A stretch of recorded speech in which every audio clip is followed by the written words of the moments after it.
देखे किस प्रकार परशुराम ने कार्तवीर अर्जुन के पुत्रों का वध किया, और केवल उनके ही पुत्रों का वध नहीं, वरन सभी क्षत्रियों का वध किया 21 बार।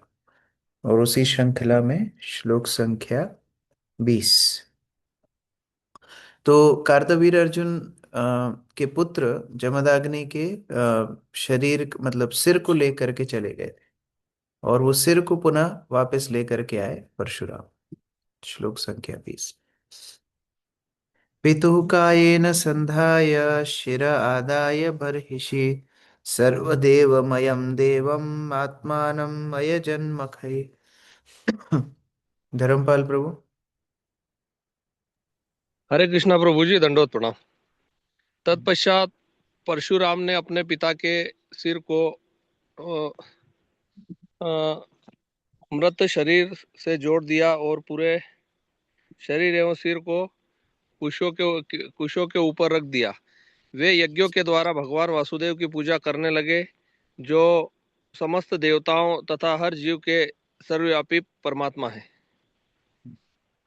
ददौ प्राचीं दिश ददौ प्राचीं दिशं होत्रे ब्राह्मणे दक्षिणां दिशम् अध्वर्यवे प्रतीचिं वै उद्गात्रे उत्तरां दिशम् अन्येभ्यो वान्तरा दिशा कश्यपाय च मध्यता आर्यावर्तामुपदृष्टे सदस्येभ्यस्ततः परम्।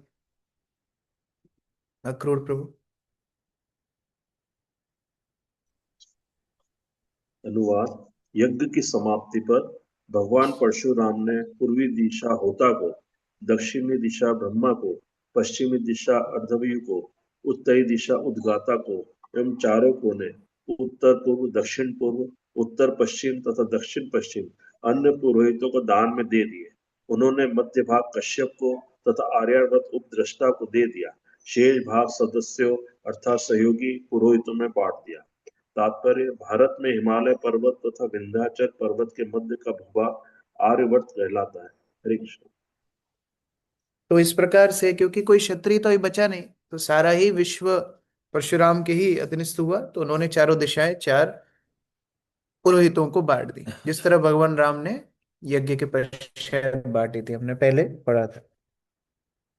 ततश्चावभृता स्नान विधूता शेष किल्बिषा सरस्वत्यां महानद्यां रेजे व्यभ्र इवां शुमा।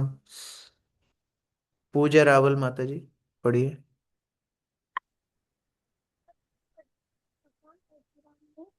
सबका अनुष्ठान पूरा करके और व्रत स्नान किया। महान नदी सरस्वती के तट पर खड़े समस्त पापों से विमुक्त परशुराम जी बादल आकाश में सूर्य के समान लग रहे थे। यामिनी माता जी, तात्पर्य। क्योंकि भगवत गीता में कहा गया है, यज्ञार्थ कर्मण्यो अन्यत्र लोको अयं कर्म बंधन। विष्णु के लिए यज्ञ रूप में कर्म करना होता है, अन्यथा कर्म मनुष्य को इस भौतिक जगत से बांध देता है। कर्म बंधना एक शब्द एक के बाद दूसरा भौतिक शरीर ग्रहण करते रहने का द्योतक है। यह जन्म मृत्यु का चक्र ही जीवन की सारी समस्या है। इसीलिए सलाह दी जाती है कि विष्णु को तुष्ट करने के लिए यज्ञ करने का कर्म किया जाए। यद्यपि परशुराम भगवान के अवतार थे, किंतु अपने पाप कर्मों के लिए उन्हें प्रायश्चित करना पड़ा। इस भौतिक जगत में कोई कितना ही जागरूक क्यों न रहे, कुछ न कुछ पाप कर्म करता ही है, भले ही वह पाप न करना चाहता हो। उदाहरण: सड़क पर चलते हुए उसके पांव के नीचे अनेक चींटियां तथा कीड़े कुचले जा सकते हैं और अनजाने ही अनेक जीवों की हत्या हो सकती है। इसीलिए प्रायश्चित का वैदिक सिद्धांत अनिवार्य है। किंतु इस कलयुग में लोगों को बहुत बड़ी छूट मिली हुई है। यज्ञ संकीर्तन प्रायः यजन्ति ही मेधसः। हम कृष्ण के प्रच्छन्न अवतार भगवान चैतन्य की पूजा कर सकते हैं। कृष्ण वर्णम त्वया कृष्णम। यद्यपि वे साक्षात कृष्ण है, किंतु वे सदैव हरे कृष्ण कीर्तन कहते रहते हैं और कृष्ण भावनामृत का प्रचार करते हैं। मनुष्य को सलाह दी जाती है कि वह संकीर्तन यज्ञ द्वारा इस अवतार की पूजा करे। संकीर्तन यज्ञ संपन्न करना मानव समाज के लिए विशेष छूट है, जिससे लोगों की को ज्ञात या अज्ञात पाप कर्मों से प्रभावित होने से बचाया जा सकता है। हम अनंत पापों से घिरे हैं, अतएव हमारे लिए अनिवार्य है कि हम कृष्ण भावनामृत स्वीकार करके हरे कृष्ण महामंत्र का कीर्तन करें। तो ये भौतिक संसार में जैसे कई रेडिएशन मशीन्स हैं, देखा होगा सीटी स्कैन मशीन होती है या एक्सरे मशीन मुख्यतः। तो एक्सरे वाला जब एक्सरे करता है तो वो आपको तो बिठा देता है, लेटा देता है, फिर वो उसका एक ऐसा आवरण होता है, ऐसा कुछ आड़ होती है, उसके पीछे जाके बोलता है अभी मैं कर रहा हूँ, फिर बटन दबाता है। तो आप पूछ सकते हैं भाई हमको यह लेटा है और ये इसके पीछे जाके क्यों कर रहा है, उसके पीछे जाके फोटो क्यों खींच रहा है? क्योंकि उसकी रेडिएशन इतनी स्ट्रांग होती है कि कोई व्यक्ति अगर डेली उससे एक्सपोज होगा तो उसको बहुत रोग हो सकता है। उसी प्रकार से भौतिक संसार में रोज हर क्षण हमको भौतिक रेडिएशन मिलती है। हमने देखा जैसे उडुपी में, पहले भी आपके साथ शेयर किए, उडुपी जब हम गए थे मध्वाचार्य का, वहाँ पर सन्यासियों के अलग अलग मठ हैं। तो एक सन्यासी दर्शन करने के लिए आ रहे थे, तो उनके कई शिष्य आसपास में घेरा बनाए हुए थे। आगे कुछ उनके शिष्य जल छिड़क रहे थे और स्वस्ति वाचन कर रहे थे, और पीछे भी ऐसे पूरा घेर के उनको चल रहे थे। तो हमने जब पूछा भक्तों को ये क्या है, ऐसा हमेशा होता है? बोले हाँ हमेशा होता है। उनके सन्यासी जब बाहर निकलते हैं तो शिष्य लोग ऐसी व्यवस्था इसलिए करते हैं कि कोई कलुषित वस्तु, कलुषित विचार, कलुषित दृष्टि भी सन्यासी के ऊपर नहीं पड़ना चाहिए, नहीं तो उनको पतन हो सकता है। तो मैं विचार करने लगा, ये उडुपी धाम के अंदर, मंदिर के अंदर इतने सतर्क है, और हमारे प्रचारक एकदम स्वच्छंद चौड़े में निकल जाते हैं, कोई डर नहीं लगता। क्यों? हरे कृष्ण महामंत्र की शक्ति पे, परंपरा की शक्ति पे। अगर कोई महामंत्र के आश्रय में रहेगा तो सारे कल्मशों से मुक्त रहेगा। ये हमारा कवच है, हमारी सुरक्षा है। यद्यपि महामंत्र का ये मुख्य उद्देश्य नहीं है, ये गौण फल है, मुख्य फल नहीं है। ये सुरक्षा, माया से निवृत्ति, भौतिक संसार से मुक्ति, ये सब कुछ ये गौण फल है। मुख्य फल है कृष्ण प्रेम देना। लेकिन फिर भी बद्ध जीवों के लिए ये हरिनाम सुरक्षा का काम करता है। और जो जितना चेतना में उत्कृष्ट है, उसको वातावरण में कितना कल्मश है वो समझ में आता है। जो अविद्या में उनको सभी अच्छा लगता है, हाँ बढ़िया ही तो है प्रभु जी, क्या दिक्कत है? लेकिन जो जितना चेतना में उत्कृष्ट है, उनको अपवित्रता और पवित्रता का आभास होता है। जैसे कुवैत में श्रीमद श्री कृष्ण चैतन्य स्वामी महाराज गए थे, एकलव्य प्रभु। तो वो जब गए तो उनको एक चार्जर खरीदना था मॉल से। तो उन्होंने मॉल से चार्जर खरीदा। तो मॉल से जब चार्जर खरीदा उसके बाद ही प्रोग्राम था। तो वो बीच में वो मॉल से बाहर निकल के बोले हमको स्नान करना है। ये भक्त लोग बोले अभी स्नान कहाँ कराए इनको? बोले किसी के घर में लेके चलो, मुझे स्नान करना है। ठीक है, एक भक्त के घर में गए, स्नान किया, प्रोग्राम में 15 मिनट लेट हो गए। महाराज को भक्तों ने बाद में पूछा, महाराज एकदम से स्नान का विचार? बोले जब मैं मॉल में चार्जर खरीदने के लिए गया तो ये पाप पाप पूर्ण दृष्टि लोग मेरे ऊपर डाल रहे थे, वो दृष्टि से प्रभावित हो रहा था। तो स्नान के माध्यम से उसमें उससे मुझे मुक्त होना था। तो जो जितना पवित्र है ना, वो वातावरण को उतना समझ लेता है। कल सुबह श्री श्रीमद चंद्रमौली स्वामी महाराज भागवतम क्लास पूरी करे, बाहर निकले। तो बाहर निकल के जो हमारा परिक्रमा का आगे का जो पोर्शन है, जहाँ पंचतत्व की 3D पेंटिंग लगी है, वहाँ खड़े हो गए। तो मैं साथ में था, मैं विचार कर खड़े क्यों है। तो थोड़ा 15-20 सेकंड बाद बोले कि मैं ऐसे कभी कभी कहीं मंदिर में रुक के देखता हूँ कितना पवित्र वातावरण, ये पवित्रता, I feel the purity and I want to grasp that purity. तो वो महसूस कर पाते हैं जितना कोई पवित्र है या अपवित्र स्थान है। लेकिन हम लोगों के लिए जो अविद्या में पूर्ण तरह से निमग्न है, हरिनाम हर तरह की कलमश से हमको मुक्त करने वाला है। तो यहाँ प्रभुपाद बोल रहे हैं परशुराम ने यज्ञ किया मुक्त होने के लिए कलमश से, हमारे लिए संकीर्तन यज्ञ पूर्ण रूप से प्रभावशाली है। स्वदेहं जमदग्निस्तु लब्ध्वा समन संज्ञान लक्षणम द्राशिनम मंडले सोभूत सप्तमो राम पूजिता। सचिन बोरा प्रभु। हरे हरे कृष्णा प्रभु जी। इस प्रकार भगवान परशुराम द्वारा पूजा किए जाने पर जमदग्नि को अपनी पूर्ण स्मृति के साथ पुनः जीवन प्राप्त हो गया और वे 7 नक्षत्रों के समूह में 7वें ऋषि बन गए। कितना अच्छा है, एक दूसरे को जीवित करते रहते हैं। ये सबकी शक्ति है, तपोबल है, विद्या बल है, शक्तावेश भी है। पीताम्बरी माता जी, तात्पर्य। हरे कृष्णा प्रभु जी, दंडवत प्रणाम। ध्रुव तारा के चारों ओर चक्कर लगाने वाले 7 नक्षत्र सप्तऋषि मंडल कहलाते हैं। हमारे इस लोक मंडल के सबसे ऊपरी भाग में स्थित इन 7 नक्षत्रों में 7 ऋषि निवास करते हैं, जिनके नाम हैं कश्यप ऋषि, अत्रि ऋषि, वशिष्ठ ऋषि, विश्वामित्र ऋषि, गौतम ऋषि, जमदग्नि ऋषि तथा भारद्वाज ऋषि।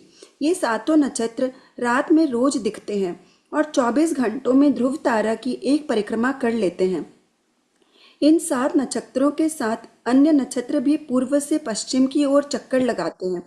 ब्रह्मांड का ऊपरी भाग उत्तर कहलाता है और निचला भाग दक्षिण। हम लोग अपने सामान्य व्यवहार में यहाँ तक कि मानचित्र का अध्ययन करते समय भी ऊपरी भाग को उत्तर मानते हैं। हरे कृष्णा। कल रात में देर रात में मैं पुस्तक लिख रहा था, तो एक उसमें एक प्रश्न आया कि भगवान नर्क क्यों बनाते हैं, ऐसा एग्जैक्ट प्रश्न इंग्लिश में था। तो मैं विचार कर रहा था, स्पेकुलेशन कर रहा था बैठा बैठा कि क्या इसका उत्तर हम दे सकते हैं। तो उत्तर में एक विचार आया कि हमारे नीति शास्त्रों में 4 वस्तुएं बताई गई हैं, साम दाम दंड भेद। तो यहाँ पर जो हम सुन रहे हैं कि परशुराम ने जमदग्नि को जीवित कर दिया, जमदग्नि ने रेणुका को जीवित कर दिया, तो कई बार ऐसा भी लोगों के अंदर विचार आ जाता है कि हमारे संबंधियों को भी हम जीवित कर देंगे, साथ साथ में रहेंगे। कल के ही प्रवचन में श्री श्रीमद चंद्रमौली स्वामी महाराज बता रहे थे, कोई कोई धर्म ऐसे हैं जो ये सोचते हैं कि हम एक ही जीवन जीते हैं, एक ही हमारी लाइफ होती है, और मरने के बाद हम लोग सब एक जगह पे पूरा परिवार फिर पुनः मिल जाएगा। ऐसा विचार लोगों के अंदर होता है। तो हम भी मन में आ सकता है कि ठीक है, हमारे भी प्रिय रिश्तेदार थे, उनको हम जीवित कर देंगे। लेकिन ये भगवान की कृपा है कि वो हमें अलग अलग करते हैं। तो साम दाम दंड भेद से मैं ऐसा स्पेकुलेशन कर, कहीं पढ़ा नहीं है, ऐसे ही आप लोगों के साथ थोड़ा मेरी मनोकल्पना विचार कर रहा हूँ। तो पहले भगवान समझाते हैं शास्त्रों के माध्यम से कि आप शरीर नहीं, आप आत्मा हो, आप भगवत धाम के हो। साम, वो भी हम नहीं समझते हैं, तो फिर दाम। फिर शास्त्रों में बताया जाता है, अच्छा आप अगर अच्छे कर्म करोगे, शास्त्र परायण आचरण करोगे, तो आपको अच्छा जीवन मिलेगा, तो कम से कम इसके लिए आप धर्म के पथ पर चलो। लोग वो भी नहीं समझते। तो फिर है दंड। दंड अर्थात फिर नर्क के बारे में बताया जाता है कि अच्छा अगर ऐसे आसक्त जीवन जियोगे तो आपको नर्क में जाना पड़ेगा। वो भी नहीं समझते, तो मृत्यु के समय भेद। फिर जिन वस्तुओं के लिए हमने पूरा जीवन पाप किया, कम से कम अपने शरीर के लिए तो किया ही, उसी को छोड़ करके हमको दूसरी जगह भेजा जाता है, जिससे हमें हर क्षण ये पता रहे कि ये भौतिक संसार हमारी स्थायी गंतव्य नहीं है।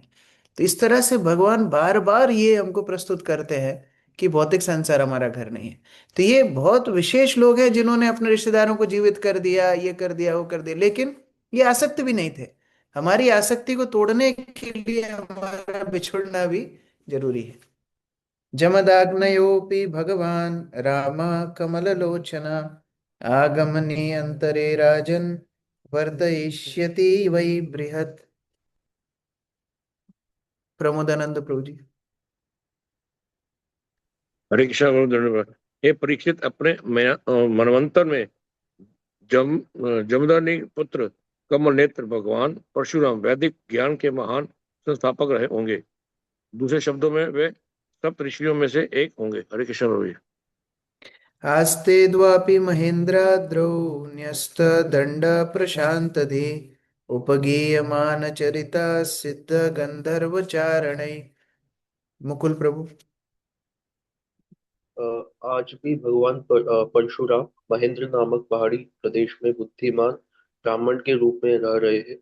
पूर्ण तुष्ट एवं क्षत्रिय के सारे हथियारों को त्याग कर वे अपने उच्च चरित्र तथा कार्यों के लिए सदैव सिद्धों, गंधर्वों एवं चारणों के द्वारा पूजित, वंदित एवं प्रशंसित। एवं भृगुषु विश्वात्मा भगवान हरिरेश्वर अवतीर्य परम भारम भुवोहम बहुशो नृपान। प्रकाश कुमार प्रभु।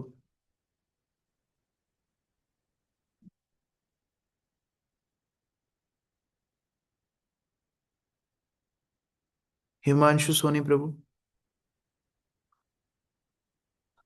हरे कृष्णा प्रभु, दंडवत प्रणाम। इस प्रकार परमात्मा अर्थात पूर्ण पुरुषोत्तम भगवान श्री हरि एवं शुद्ध नियंता ने भृगुवंश में अवतार लिया और अवांछित राजाओं को अनेक बार मारकर पृथ्वी को उनके भार से मुक्त किया। भगवान के 6 ऐश्वर्यों में से एक ऐश्वर्य है विरक्ति। परशुराम ने 21 बार सभी क्षत्रियों का वध किया, सारे भूमंडल उनके ही अधीनस्थ हुई, लेकिन फिर भी वो महेंद्र पर्वत पे जाके अपनी साधना करते हैं, सब कुछ पुरोहितों को बांट देते हैं। तो ये भगवान के जो गुण हैं उनमें से उनके अवतारों के अंदर लक्षण दिखाई देते हैं। वो आसक्त नहीं रहते। गाधेरभू अभून् महातेजा समिद्ध इव पावक तपसा शात्र मृत्युश्च योलेभे ब्रह्म वर्चसम। राधा कीर्ति माता जी।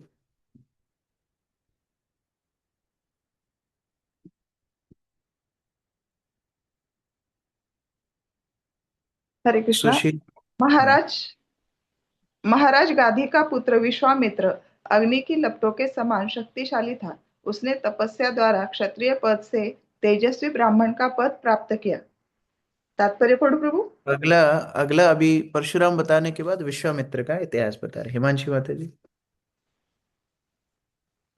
तात्पर्य। परशुराम का वृतांत बताने के पश्चात श्री सुखदेव गोस्वामी अब श्री विश्वामित्र की कथा प्रारंभ करते हैं। परशुराम के इतिहास से पता चलता है कि यद्यपि वे ब्राह्मण कुल में उत्पन्न हुए थे, किंतु परिस्थितिवश उन्हें क्षत्रिय के रूप में कार्य करना पड़ा। क्षत्रिय का कार्य पूरा कर लेने के पश्चात वे पुनः ब्राह्मण बन गए और महेंद्र पर्वत लौट गए। इस प्रकार हम देख सकते हैं कि यद्यपि श्री विश्वामित्र क्षत्रिय कुल में उत्पन्न हुए थे, किंतु तपस्या तथा आत्म संयम के द्वारा उन्होंने ब्राह्मण का पद प्राप्त किया था। इन इतिहासों से शास्त्रों के इन कथनों की पुष्टि होती है कि वांछित गुण अर्जित करके ब्राह्मण क्षत्रिय बन सकता है, क्षत्रिय ब्राह्मण या वैश्य बन सकता है और वैश्य ब्राह्मण बन सकता है। किसी का पद उसके जन्म पर निर्भर नहीं करता। श्रीमद् भागवतम में श्री नारद मुनि की ने पुष्टि की है। यस्य यल्य शरणम प्रोक्तम पुंसो वर्णाभिवर्जकम यद न यत्रापि दृश्येत तत् तेने विनिर्दिश्यते। यदि किसी में ब्राह्मण, क्षत्रिय, वैश्य या शूद्र के लक्षण दिखें और भले ही वह किसी अन्य जाति में क्यों ना पैदा हुआ हो, उन्हें उन लक्षणों के अनुसार ही स्वीकार करना चाहिए। यह जानने हेतु कि कौन ब्राह्मण है और कौन क्षत्रिय है, मनुष्य के गुण तथा कर्म पर विचार करना चाहिए। यदि सभी अयोग्य शूद्र तथाकथित ब्राह्मण तथा क्षत्रिय बन जाएं, तो सामाजिक व्यवस्था बनाए रखना असंभव हो जाए। इस प्रकार अनेक त्रुटियां आ जाएंगी और मानव समाज पशु समाज बन जाएगा, जिससे संपूर्ण संसार में नारकीय स्थिति उत्पन्न हो जाएगी। इस प्रकार हर टीचर का, हर स्कूल का अलग अलग सिलेबस होता है। वो अपनी सिलेबस बुक के अनुसार कार्य करते हैं, उसके अनुसार पढ़ते हैं।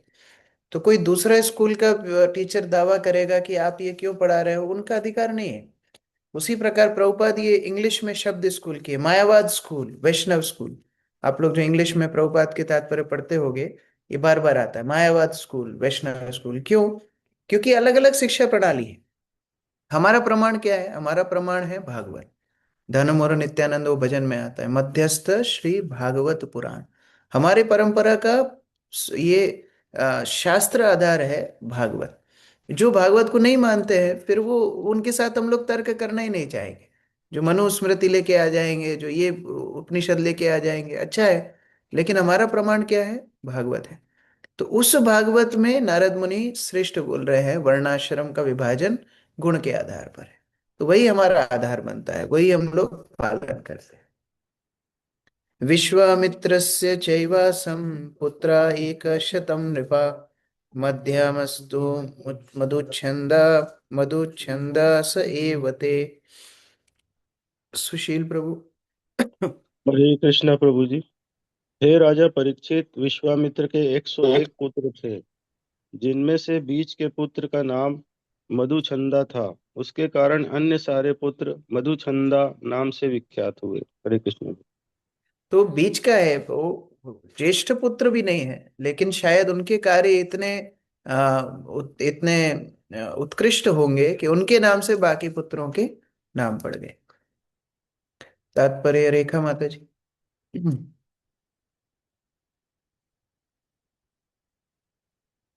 इस प्रसंग में श्रील विश्वनाथ चक्रवर्ती ठाकुर वेदों का यह कथन उद्धृत करते हैं। तस्याः विश्वामित्रस्य कषन्ते पुत्रः आसुः पंचशदेव जययांसो मधुछन्दसः पंचशतकनीयांस। विश्वामित्र के 101 पुत्र थे, इनमें 50 मधुचंदा से बड़े थे और 50 छोटे थे। हरे कृष्ण। पुत्रं कृत्वा शुनाश्वेफं देवरातं च भार्गवम् आजीर्गतं सुतानाः ज्येष्ठ एषा प्रकल्पताम्। रजनीकांत प्रभु। हरे कृष्णा प्रभु जी। पढ़िए। विश्वामित्र ने अजित गर्ग के पुत्र सुनहशेफ को अपने पुत्र रूप में स्वीकार कर लिया, जो भृगुवंश में उत्पन्न हुआ था और देवरात नाम से भी विख्यात था। विश्वामित्र ने अपने अन्य पुत्रों को आज्ञा दी कि वे सुनहशेफ को अपना सबसे बड़ा भाई मान ले। हरे कृष्ण यो प्रभु। वै हरिश्चंद्रमखे विक्रीर्त पुरुषा पशु स्तुत्वा देवान् प्रजेशादीन् मुमुचे पाशबन्धनात्।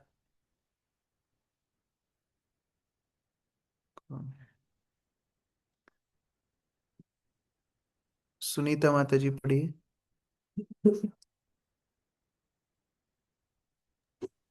हरे कृष्णा। सुनहसेब के पिता ने सुनहसेब को राजा हरिश्चंद्र के यज्ञ में बलि पशु के रूप में बलि दिए जाने हेतु बेच दिया। जब सुनहसेब को यज्ञशाला में लाया गया तो उसने देवताओं से प्रार्थना की कि वे उसे मुक्त कर दें, और वह उनकी कृपा से मुक्त कर दिया गया। तो ये कैसे सुनहशेप कैसे विश्वामित्र को मिला उसके बारे में बता रहे हैं। अंकित प्रभु पढ़ो तात्पर्य। सुनर सिंह का वर्णन इस प्रकार है। महाराज हरिश्चंद्र को अपने पुत्र रोहित की बलि देनी थी, किंतु रोहित ने अपने प्राण की रक्षा करने हेतु सुनर सेन के पिता से सुनर सेन को यज्ञ में बलि देने जाने हेतु खरीद लिया था। सुनर सेन इसलिए हरिश्चंद्र महाराज को बेच दिया गया, क्योंकि वह मछला बेटा था। ऐसा प्रतीत होता है कि यज्ञ में मनुष्य की पशु रूप में बलि की प्रथा बहुत काल से चली आ रही है। हम लोग तो ये सब नहीं देखते हैं, इसलिए उस तरह का भाव भी हमारे अंदर नहीं आता है। लेकिन कई भजनों में वैष्णव आचार्य बोलते हैं कि जैसे एक पशु बिक जाता है, उसकी कोई स्वतंत्रता नहीं होती, या बलि में अर्पित होने वाला मनुष्य बिक जाता है, उसकी कोई स्वतंत्रता नहीं होती, ऐसे शिष्य की पृथक स्वतंत्रता नहीं होती। हम लोग जब पुराने भक्तों को देखते थे गुरु महाराज के सामने, वो 20 साल से 25 साल से सेवा कर रहे थे, लेकिन एक आंख उठाने पे वो लोग थर थर कांपने लगते थे। ये उनका समर्पण था, या डर बोलो या मर्यादा बोलो, इतना थर थर कांपते थे। आजकल तो बहुत, मैं तो देखता हूँ गुरु से बोलते हैं कैन आई टेक सेल्फी, ऐसा भी बोल देते हैं। तो गुरु बोलते हैं हाँ श्योर श्योर, सेल्फी लेते हैं, साथ में बैठ के भोजन करते हैं, मजाक मस्ती करते हैं। लेकिन कितना शिष्य को कितना समर्पित और कितनी मर्यादा गुरु के सामने रखनी चाहिए। और इसलिए ये प्रश्न भी बार बार आता है। कल ही मैं एक भक्त के साथ चर्चा कर रहा था। आजकल भक्त क्या प्रश्न पूछते हैं, प्रभु जी हम कैसे गुरु को सिलेक्ट करें। हम लोगों ने ये कभी विचार ही नहीं किया गुरु कैसे सिलेक्ट करना है। हम जब भक्ति में आए, वैष्णव से सुनने लगे, गुरु के प्रति आकर्षण अपने आप डेवलप होता है। लेकिन अभी क्या सिलेक्ट करना पड़ता है, 7 8 नाम देने पड़ते हैं, फिर वो लेक्चर सुनेंगे। जैसे शॉपिंग मॉल में हम सामान सिलेक्ट करते हैं, फिर उसमें से एक एक एक गुरु सिलेक्ट आएगा, उसमें से पसंद आएगा। ये गुरु के प्रति शरणागति आर्टिफिशियल शरणागति लगती है। वास्तव में जैसे एक पशु बिक जाता है, उसकी कोई स्वतंत्रता नहीं होती, ऐसे शिष्य की गुरु के प्रति स्वतंत्रता होनी चाहिए, यदि वास्तव में भक्ति में गंभीर होना है तो। इसलिए प्रभुपाद कितने प्रवचनों में बोले गुरु इज नॉट फैशन, है ना। जैसे कोई घर में शोपीस रखते हैं, ऐसे गुरु का फोटो रखते हैं। हम हमारे भी गुरु हैं, इनका आप देख लो, हम भी बहुत बड़े महान भक्त हैं। वास्तव में ऐसा नहीं होता। जैसे एक पशु बिक जाता है, वैसे शिष्य को गुरु के प्रति समर्पित होना चाहिए। यो रातो देव यजने देवैर्गाधीषु तापसा देवरातिथि ख्याता सुनक्षेपास्तु भार्गवा। रेवती जीवन प्रभु। हरे कृष्णा धन्यवाद प्रणाम। यद्यपि पूर्ण शेप भार्गव कुल में उत्पन्न हुआ था, किंतु आध्यात्मिक जीवन से बड़ा चढ़ा होने के कारण यह संबंधित देवताओं से उसकी रक्षा की, फलत वह देवरात नाम से गांधी के वंशज के रूप में विख्यात हुआ। धन्यवाद प्रणाम। तो क्योंकि विश्वामित्र ने उनको स्वीकार कर लिया तो वो गांधी वंशज, गांधी के पुत्र विश्वामित्र, तो उस प्रकार से गांधी वंशज देवव्रत के नाम से प्रसिद्ध हुए। ये मधुच्छन्दसो ज्येष्ठा कुशलम मे निरेत न तत् अपशपत्तान् मुने क्रुद्धो म्लेच्छ भवत दुर्जना। ब्रजेश प्रभु। जब श्री विश्वामित्र द्वारा पुनः सुनसेन को सबसे बड़ा पुत्र स्वीकार करने हेतु कहा गया तो श्री विश्वामित्र के 50 ज्येष्ठ मधुचंदा के पुत्र इसके लिए राजी नहीं हुए। फलतः श्री विश्वामित्र क्रुद्ध हो गए। उन्होंने उन सबको श्राप दे दिया, निकम्मे पुत्रों, तुम सभी मलेच्छ बन जाओ, क्योंकि तुम वैदिक संस्कृति के नियमों के विरुद्ध हो। हरे कृष्ण। तो उन्होंने यहाँ पर रिवॉल्ट कर दिया। उन्होंने बोला नहीं, हम इसको, ये गोद लिए हुए पुत्र को स्वीकार नहीं करेंगे। तो पिता ने श्राप दिया। विश्वामित्र ने बोला तुम म्लेच्छ हो जाओ। म्लेच्छ अर्थात जो वैदिक संस्कृति का पालन नहीं करते वो म्लेच्छ होते हैं। अभी हम लोग जन्म के आधार पे बोलते थे हाँ विदेशी हो म्लेच्छ, नहीं, विदेशी म्लेच्छ नहीं है। यहाँ पर म्लेच्छ शब्द आ रहा है, अर्थ क्या, ये विदेशी थोड़े थे। जो वैदिक सभ्यता को पालन नहीं करेगा उसको म्लेच्छ बोला जाता है। या वीर प्रसाद प्रभु पढ़ो।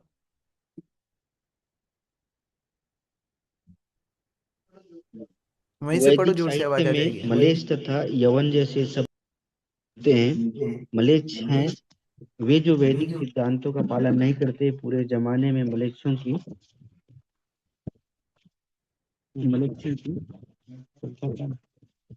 संख्या कम थी और श्री विश्वामित्र ने अपने पुत्रों को शाप दिया कि वे मलेच्छ बन जाएं। किंतु वर्तमान कलयुग में शाप देने की आवश्यकता नहीं है, क्योंकि मनुष्य स्वयं में मलेच्छ है। अभी तो कलयुग की शुरुआत है, किंतु कलयुग के अंत तक सभी मनुष्य मलेच्छ हो जाएंगे, क्योंकि कोई भी व्यक्ति वैदिक नियमों का पालन नहीं करेगा।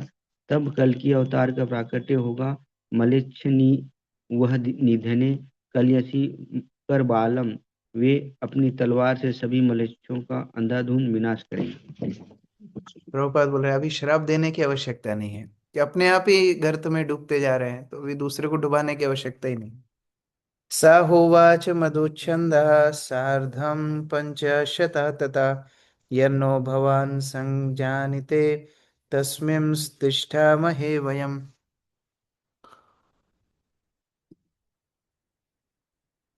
यस, प्रिय रानी माता जी। जब ज्येष्ठ 50 मधुचंदाओं को शाप दिया गया तो मधुचंदा सहित छोटे 50 पुत्र अपने पिता के समीप गए और उनके प्रस्ताव को यह कहकर स्वीकार किया, हे पिता, आप जैसा चाहेंगे हम उसी को मानेंगे। हरे कृष्ण। ऐसे स्कूल में होता है ना, एक को पहाड़ पिटती है तो बाकी अपने आप समझ जाते हैं।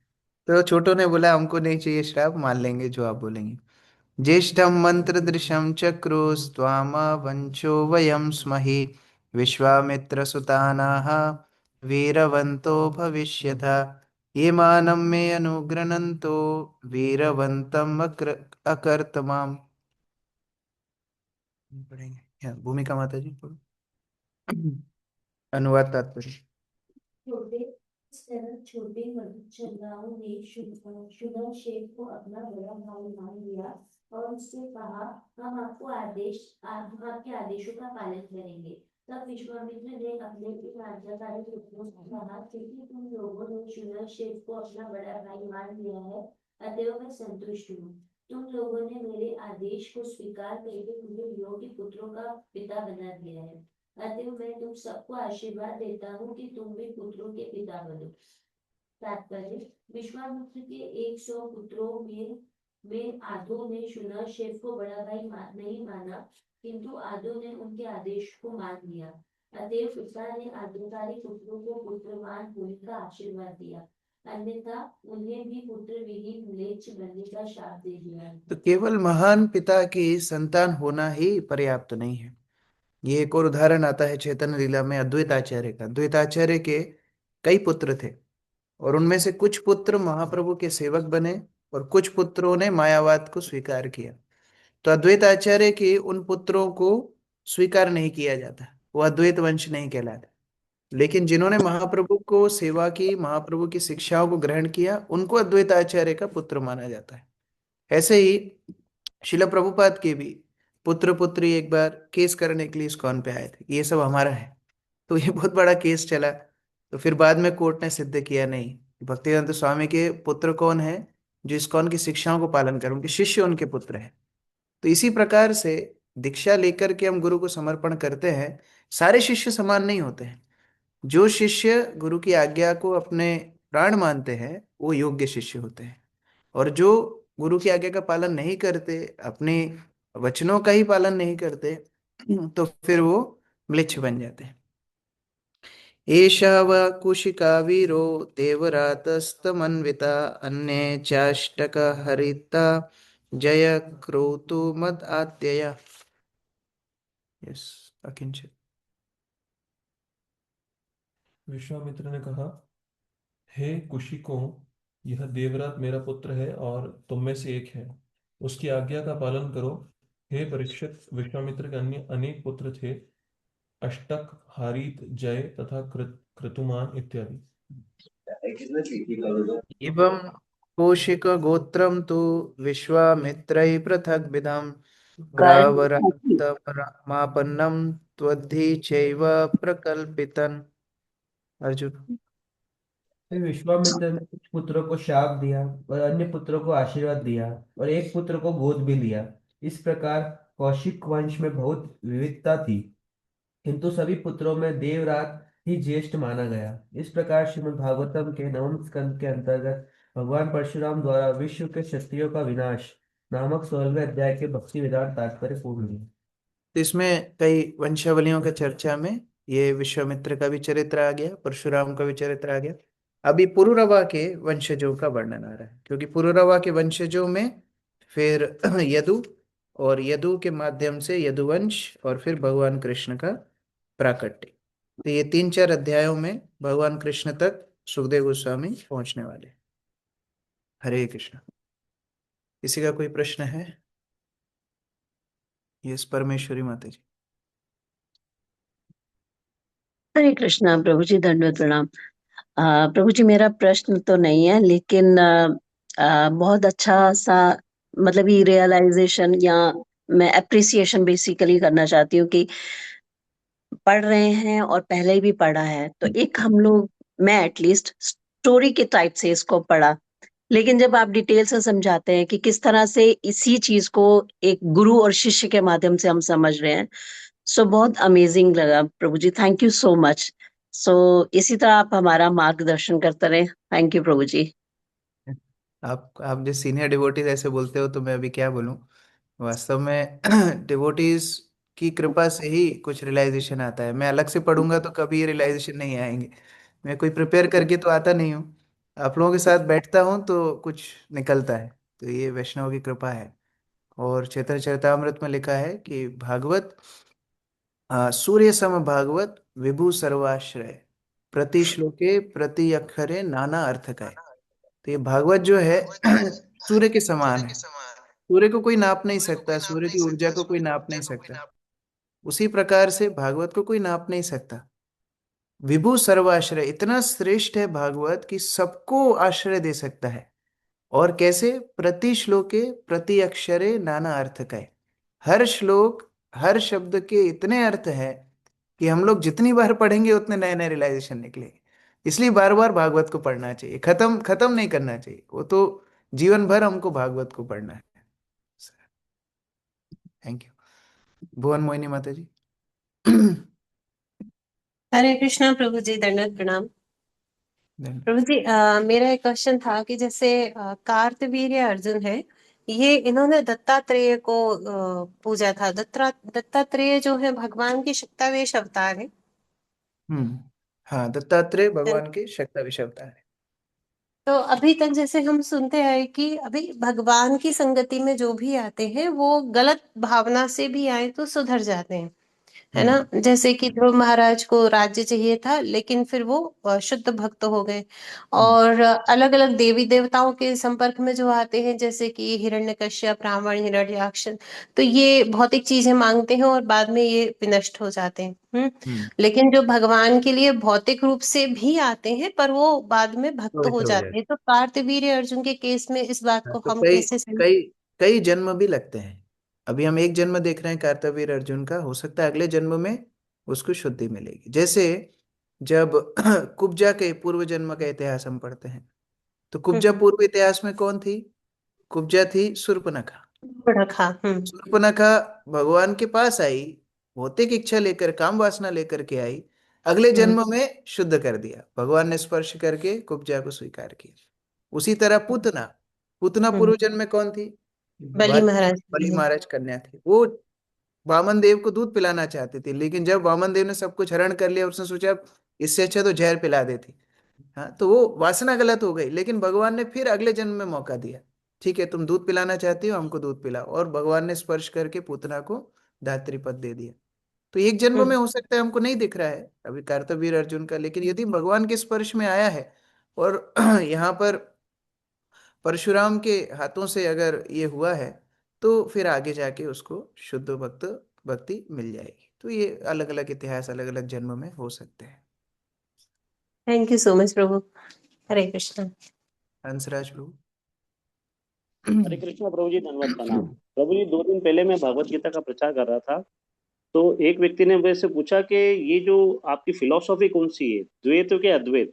तो मैं आंसर नहीं दे दोनों पाया नहीं प्रभु है, जी। दोनों नहीं है, ना द्वैत है ना अद्वैत है। फिलॉसफी है अचिंत्य भेदाभेद। अभी शिल प्रभुपाद को एक बार मदुरई में प्रश्न पूछा। प्रभुपाद को बोला, मद्रास में, सॉरी, चेन्नई। प्रभुपाद को प्रश्न पूछा कि स्वामी जी, आपकी फिलॉसफी द्वैत है कि अद्वैत? और प्रभुपाद उसको बोले, तुम्हारे लिए ये जानना जरूरत ही नहीं है द्वैत अद्वैत। तुम क्या करो, जीवेर स्वरूप है कृष्ण नित्यदास, पहले ये समझो। लोगों को द्वैत अद्वैत में फर्क तब पड़ेगा जब उनको कुछ समझ में आएगा।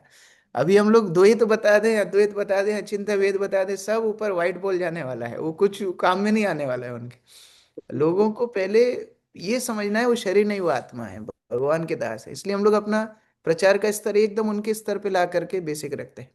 लेकिन अगर कोई एकदम ही अड़ जाए कि बताओ सिद्धांत कौन सा, अचिंत्य भेदाभेद, अर्थात अद्वैत मतलब भगवान और जीव के अंदर भिन्नता ना होना, उसको बोलते हैं अद्वैत। द्वैत मतलब दो, अद्वैत मतलब एक, जो दो नहीं है, एक ही है। तो मायावाद दर्शन होता है अद्वैत दर्शन, जहां भगवान और जीव को एक ही माना जाता है। हाँ, जीव ही भगवान है, भगवान ही जीव है।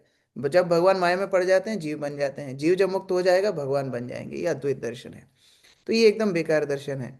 और द्वैत दर्शन अर्थात भगवान और जीव अलग अलग हैं, ये कभी भी एक साथ नहीं हो सकते। तो ये भी ठीक है, लेकिन सीमित है, आधा सच है, पूर्ण सच नहीं है। भेद अभेद तत्व अर्थात भगवान से गुणों की दृष्टि में हम एक है। संडे को चंद्रमौली स्वामी महाराज बता रहे थे कैसे भगवान के गुण जीव के अंदर भी कम मात्रा में रहते हैं, लेकिन रहते हैं। तो गुणों की दृष्टि में हम भगवान के ही अंश हैं, हम भी आध्यात्मिक हैं, भगवान भी आध्यात्मिक हैं। और द्वैत अर्थात भगवान विभु हैं, हम अणु हैं। भगवान आश्रय हैं, हम आश्रित हैं। भगवान चेतना देने वाले हैं, हम चेतना ग्रहण करने वाले हैं। तो इस प्रकार भगवान पालन करने वाले हैं, हम पालक पालन होने वाले हैं। तो इस तरह से हम सेवक हैं, वो सेव्य हैं। ये अंतर हमेशा जीव और भगवान के बीच में रहता है। तो भेद और अभेद दोनों एक साथ रहने के कारण भेदा भेद तत्व, और समझ में कम आता है इसलिए अचिंत्य इसलिए बोलते हैं अचिंत्य भेदा भेद तत्व। थैंक यू प्रभु जी, हरे कृष्णा, धन्यवाद प्रणाम। हरे कृष्ण। प्रभुपाद की जय, समवेत भक्त वृंद की जय।